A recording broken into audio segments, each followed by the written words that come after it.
একই বিষয় ২ জন টিউটর পড়াচ্ছেন।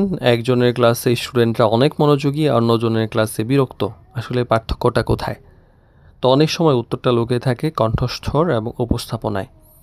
আসলে শুধু কি পড়াচ্ছেন সেটাই কি গুরুত্বপূর্ণ, নাকি কিভাবে পড়াচ্ছেন সেটাও সমানভাবে গুরুত্বপূর্ণ? একজন টিউটরের কণ্ঠস্বর, কথা বলার গতি, বডি ল্যাঙ্গুয়েজ স্টুডেন্টের মনোযোগ এবং শেখার আগ্রহে অনেক বড় প্রভাব ফেলে। টিউশন বিডি শিক্ষক শিক্ষার্থী এবং অভিভাবক সিরিজের আজকে ১৩৬তম পর্বে কথা বলবো যে টিচিংয়ে ভয়েস এবং প্রেজেন্টেশনের স্টাইলটা কতটা গুরুত্বপূর্ণ।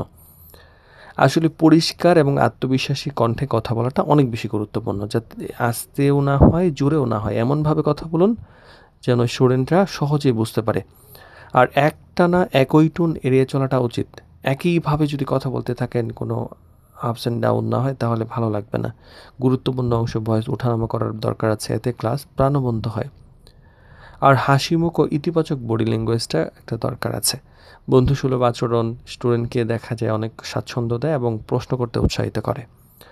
আর চোখের আই কন্ট্যাক্ট বা চোখের যোগাযোগটা রাখা উচিত, যে বইয়ের দিকে তাকিয়ে তাকিয়ে আপনি শুধু পড়া রিডিং পড়ে যাচ্ছেন, এতে স্টুডেন্টরা বুঝে যে আপনার কোনো প্রিপারেশন নাই এবং আপনি এটা বুঝেন না।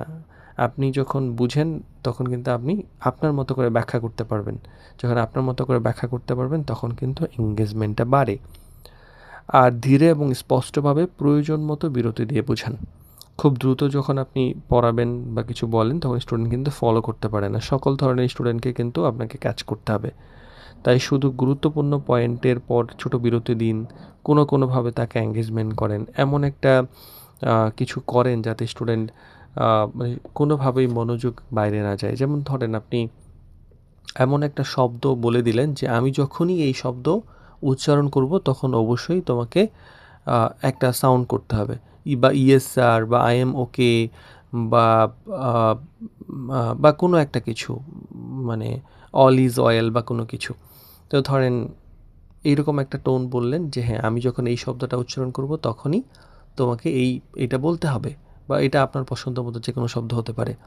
তখন সে কিন্তু কোনোভাবে মনোযোগের বাইরে যাইতে পারবে না এবং সে দেখবে যে টিচার কখন এই শব্দটা বলে তখন আপনি ওটা বলছে, ওরা সবাই বলছে কিনা।